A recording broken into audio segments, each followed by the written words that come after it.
Shout out to our sponsor, xmartial.com, who make these amazing rash guards, such as what Jordan's wearing, what I'm wearing, these shorts, these spats. Go check them out and use my code Ramsey10 for 10% off everything on the website. Jordan, you have a discount code too, don't you? Yep, Jordan10 on everything. Jordan10 or Ramsey10, you get 10% off literally everything on the website. It's quality gear. Tell them that Jordan and Ramsey sent you. It's Ramsey Dewey over here in Southern California. Yeah, I'm not in Shanghai today. I'm traveling in the United States on vacation with my family. It's my first time in the US in 4 years. So let's talk about the Americana. What's the Americana? It's that shoulder lock where your arm's up in this position and they're twisting it back and in and down until this breaks. In catch wrestling, they sometimes call it the top double wrist lock. Why? Because you're holding onto the wrist and you're holding onto your wrist. The joint, not the forearm. That's an important distinction. You're holding onto the forearms, you're going to lose that. Grab the actual joint, you're going to have a lot more control. And use monkey grips, not C grips. That's going to slip out through the fingers.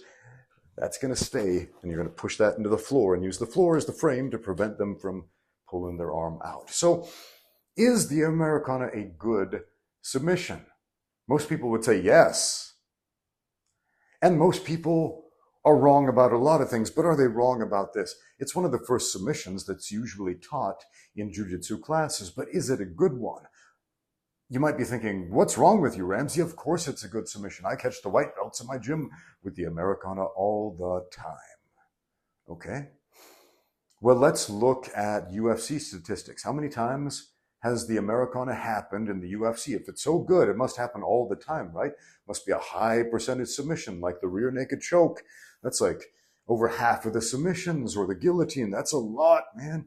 Or triangle chokes, or arm bars, or arm triangles. Those happen a fair amount. But what about the Americana? It's only happened a handful of times in the UFC. Only a handful of times. Only 3 times with a properly executed technical Americana. And I could list a few of the names. Derek Downey versus Nick Catone. And I'm listing this fight first because there was a contingency here. Derek Downey went into this fight with an injured shoulder to begin with. Think about that.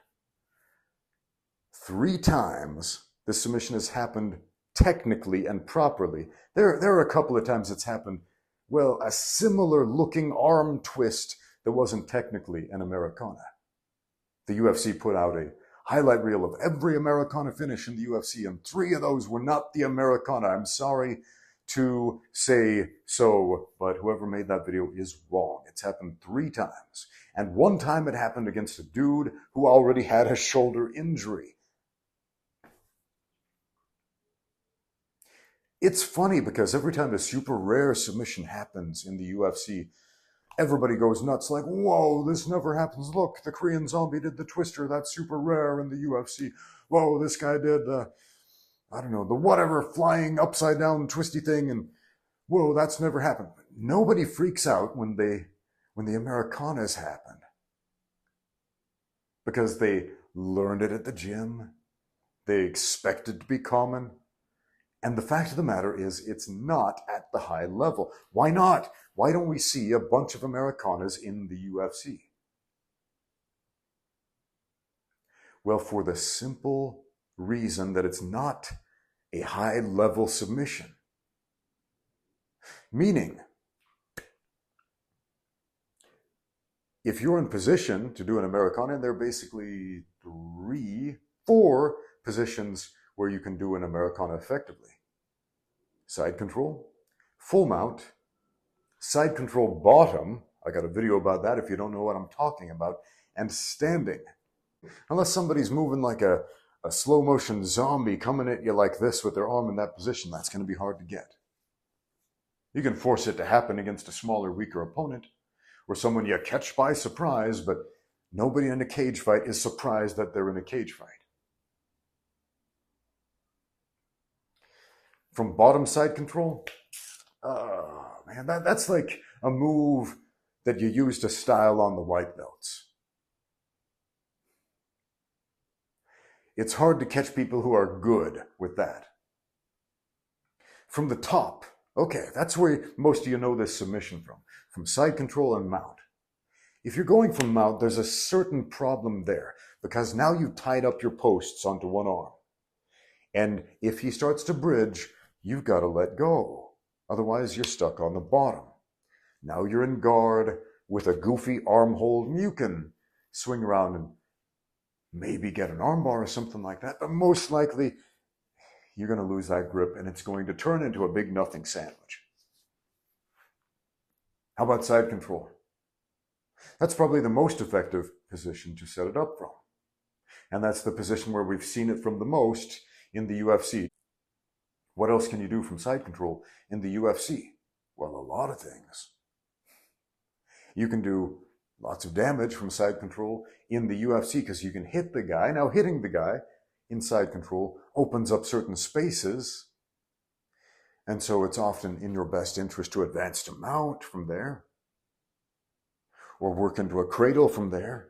So you can start bringing in some knees to the body because you can't throw knees to the head in the UFC of a downed opponent. If they're standing, that's fine, in case there's any confusion about the verbiage I used there. You can kick or knee the head of a standing fighter, just not a downed fighter. And if you're in side control, that's a downed fighter. So let's get that straight. So is the Americana a good submission? It's good to know it because if you don't know it, you will get caught with it because that's one everybody knows and it's one everybody tries. The Americana is a good submission to set up other submissions with, kind of like a 1-2 punch, if you will. Most people don't win fights with just the jab. Most people don't knock their opponent out with just the jab, but they use that jab to set up the power hand, the one that comes after. So the 1-2 punch with the Americana is force that far side arm to the ground with that top double wrist lock. Your opponent reaches over trying to rescue, boom, and now you have set up an armbar attempt, which is going to be more successful than if you just tried to wrench that arm free in the first place. It's not a setup if they're not unbalanced. But by itself, is it a bad submission? No. Is it a high percentage one? No. Is it a high risk one? No. So why is it that it's one of the first ones we teach? Is it easy to learn? I would say it's not any easier to learn than any other submission. You've got a fairly complex wrist-arm entanglement. With this figure 4, you got to weave under the arm, over the arm in just the right way. You've got to put your wrist in the right position. You've got to pull your elbows in the right position. You've got to pull the arm down in the right position. If you understand the mechanics behind it, it's super easy. But like everything else, if you don't understand it, it's not. So how much time should we spend learning the Americana? I want you to think about that seriously. Some of you might be typing furiously in the comments, well, I catch people in the Americana all the time. Yeah, I do too, because I spar with a lot of different types of people. I spar with people who are very good that I will never catch with the Americana, and I spar with people at the other extreme and people in the middle that sometimes I can catch with the Americana. Is it a good submission? Yeah. Is it important to know? Yeah. Is it high level? No. The numbers don't lie. Thanks for watching. Now get out there and train.